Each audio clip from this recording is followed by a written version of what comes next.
अस्सलाम वालेकुम students, IK solutions में इमरान खान खुश आमदीद कहता है। आज का जो हमारा लेक्चर, आज हमने प्रूव करना है क्वाड्रेटिक फार्मूला।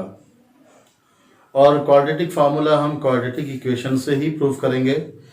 मैं क्वाड्रेटिक इक्वेशन की एक जनरल फॉर्म लेता हूं जो कि ax² + bx + c = 0 पर मुश्तमिल है। अच्छा, तो स्टूडेंट्स मैं आप लोगों को बताता चलूं कि 1.1 में जो मैंने आप लोगों को 10th की बुक है मैथ की 1.1 क्वेश्चन नंबर 3 जो है उसका completing bye square method question जो सॉल्व किया है वो मैंने एक मेथड से एक ही मेथड तमाम क्वेश्चंस पर लगाया है। तो ज़रा वो भी लेक्चर देख लीजिएगा। आप उस मेथड के ज़रिए आप क्वाड्रेटिक फार्मूला प्रूव कर सकते हैं खुद से भी। तो आइएगा ज़रा मैं भी ये क्वाड्रेटिक फार्मूला प्रूव कर रहा हूँ वही रूल्स को अप्लाई करके जो मैंने आप लोगों को कंप्लीटिंग स्क्वायर में बताए थे।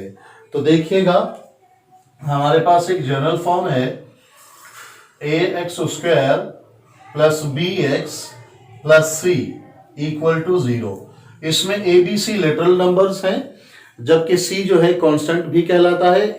वैसे तो ABC तीनों कांस्टेंट भी हैं, लेकिन जब भी किसी भी वेरिएबल के साथ लिटरल नंबर्स या कांस्टेंट आ जाते हैं तो वो कोफिशिएंट जो है ना बन जाते हैं, कोफिशिएंट भी कहलाए जाते हैं। अब यहाँ पर x² के साथ जो a है वो a जो है वो एज ए कोफिशिएंट भी है, x के साथ जो b है वो एज ए कोफिशिएंट है, c जो है एक कांस्टेंट वैल्यू है और = 0। एक ये पोलिनोमियल है, इसको इक्वल में लिख दिया, 0 लगा दिया एंड पे इक्वल लिखकर, तो एक इक्वेशन बन गई। और ये जो तीनों पार्ट्स आपके ax² है, bx है और ये c है, ये तीनों की तीनों आपके पास अलजेब्रिक एक्सप्रेशंस हैं। ये मिलकर एक पॉलिनोमियल बनी, इक्वल लगाकर 0 लगा दिया, वो एक इक्वेशन बन गई।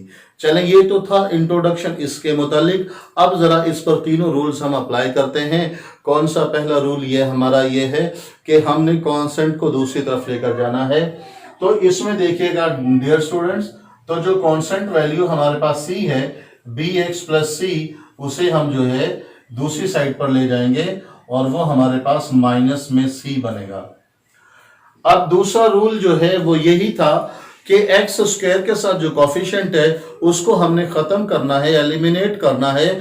तो उसके साथ जो कोफिशिएंट के x² के साथ जो कोफिशिएंट है वो a बनता है और इसको खत्म करने का सिर्फ यही मेथड हमारे पास कि हम बोथ साइड a से डिवाइड कर दें। ये हमारा सेकंड रूल है।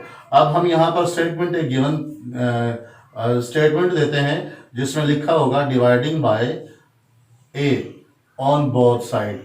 ऑन बोथ साइड हमने बोथ साइड a से डिवाइड किया, इस इक्वेशन को हर रकम को हम a से डिवाइड कर देंगे, -c को भी a से डिवाइड किया। तो ये हमारे पास बन गया x² + bx b/ax = -c/a। तो ये दो रूल्स हमारे अप्लाई हो गए जी। तो स्टूडेंट्स इस पर यहाँ इसमें अभी तक हमारे दो रूल्स अप्लाई हुए हैं। कांस्टेंट को हम इधर ले आए और फिर x² के साथ जो कोफिशिएंट था उससे डिवाइड करके ये इक्वेशन बना दी। अब तीसरे रूल के लिए हम क्या करेंगे कि जो लीनियर एक्सप्रेशन है हमारे पास जिसकी पावर 1 है उसके साथ जो कोफिशिएंट है उसके हाफ का स्क्वायर बोथ साइड प्लस कर देंगे। तो हमारे पास ये b/a है, तो ये कोफिशिएंट b/a का हाफ कैसे लेंगे, 2 से डिवाइड करके। तो ये हमारे पास बनेगा b/2a। ये जो b/2a इसका हमने होल स्क्वायर लेना है और बोथ साइड हमने प्लस कर देना है। तो देखिएगा x² + b/ax, तो ये क्या लेंगे, b/2a का होल स्क्वायर इधर भी हमने लिया और -c/a + b/2a का होल स्क्वायर इधर भी हमने प्लस कर दिया। तो आप देखिएगा, मैंने जब भी हम 3 रूल्स अप्लाई कर देते हैं तो लेफ्ट हैंड साइड पर हमारे पास जो वैल्यूज बनती हैं वो एक ओपन स्क्वायर बन जाता है। ये ओपन स्क्वायर है। अब इसमें फर्स्ट टर्म ये होगी और सेकंड टर्म जो है वो b/2 2a होगा। ये लेफ्ट हैंड साइड पर देखिएगा, लेफ्ट हैंड साइड पर हमारे पास एक ओपन स्क्वायर होगा। अब हम इसे क्लोज करेंगे तो जब भी तीन रूल्स हमारे अप्लाई हो जाएंगे तो लेफ्ट हैंड साइड पर एक ओपन स्क्वायर मिलेगा। क्लोज करेंगे, फर्स्ट वैल्यू इधर x होगी और सेकंड वैल्यू जो होल का स्क्वायर है ये होगी b/2a, और दरमियान में यहां पर जो साइन होगा वो यहां पर साइन आ जाएगा, प्लस का है तो प्लस आ जाएगा। अब आप इसको ओपन करके देखिएगा, फर्स्ट का स्क्वायर प्लस सेकंड का square plus 2 time first and second, तो यही वैल्यू थर्ड जो सेंटर वाली है ये बनेगी। अब इक्वल में हमारे पास आएगा तो देखिएगा -c/a और प्लस b²/4a। हर रकम का हमने ऊपर भी और नीचे भी स्क्वायर अप्लाई कर देना है। तो अब जब हमने इसको ये आगे सॉल्व करेंगे b/2a का होल स्क्वायर, तो मैं क्या करता हूं कि ये प्लस वाली वैल्यूज पहले में लिख लेता हूं 4a² और -c/a, ये मैं बाद में लिख लेता हूं। अब इसको मैंने आगे थोड़ी ये वाली साइड जो है राइट हैंड साइड, इसको हमने थोड़ा सा सिंप्लीफाई करना है एलसीएम लेकर। तो ये देखिएगा x plus b/2a whole square. अगर मैं चले पहले मैं लिख देता हूं ताकि आप लोगों के लिए आसानी रहे और कोई प्रॉब्लम ना आए समझने में, तो -c/a। अच्छा, तो ये x plus b/2a whole square. अच्छा, यहां पर देखिएगा कि मैं स्क्वायर रूट इसका एलसीएम लेता हूं 4a² और a का, तो हमारे पास एलसीएम आएगा 4a²। कैसे आएगा इधर देखिएगा, हमारे पास दो वैल्यूज हैं, मैं यहां आपको फाइनल बताता हूं कि ये दो हैं हमारे पास। तो इसमें ये 2 × 2 और a को भी 2 टाइम लिखा या a। अब इन दोनों में से जो कॉमन लिया हमने, a कॉमन आ गया और गैर नॉन कॉमन भी हमने वैल्यूज ले ली। ये a भी ले लिया और ये 2/2 भी ले लिया। देखिए दो हमारे पास टर्म्स हैं, एक ये और एक ये। दोनों में से हमने इसके फैक्टर्स बनाए, दोनों में से कॉमन और नॉन कॉमन, दोनों का मल्टीपल कॉमन और नॉन कॉमन जो है वो एलसीएम होगा। तो ये बनेगा 4a²। क्या बनेगा? तो डियर देखिएगा यहाँ पर मैंने एलसीएम 4a² लिखा हुआ है।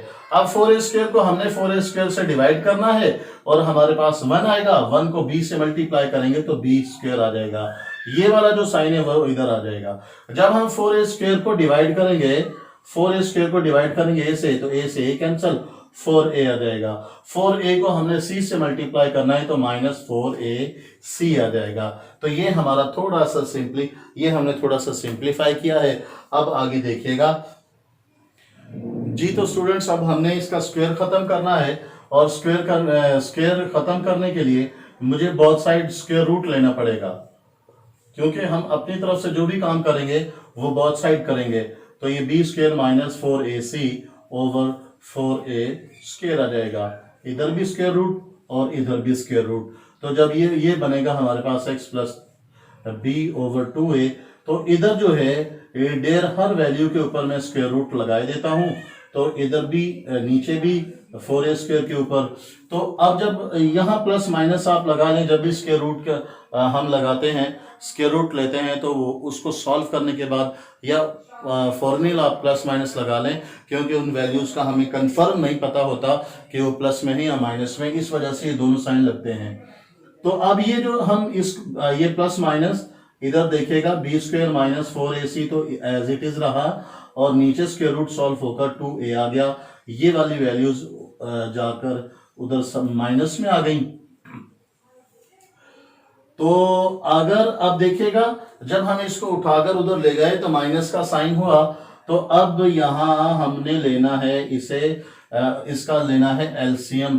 तो हमारे पास प्लस माइनस, जब एलसीएम एक जैसा हो तो b² - 4ac और -b, थोड़ा सा हम इसे अगर सिंपली थोड़ा सा रीअरेंज करें हम 2a, तो -b शुरू में आ जाए, plus minus under root b² - 4ac।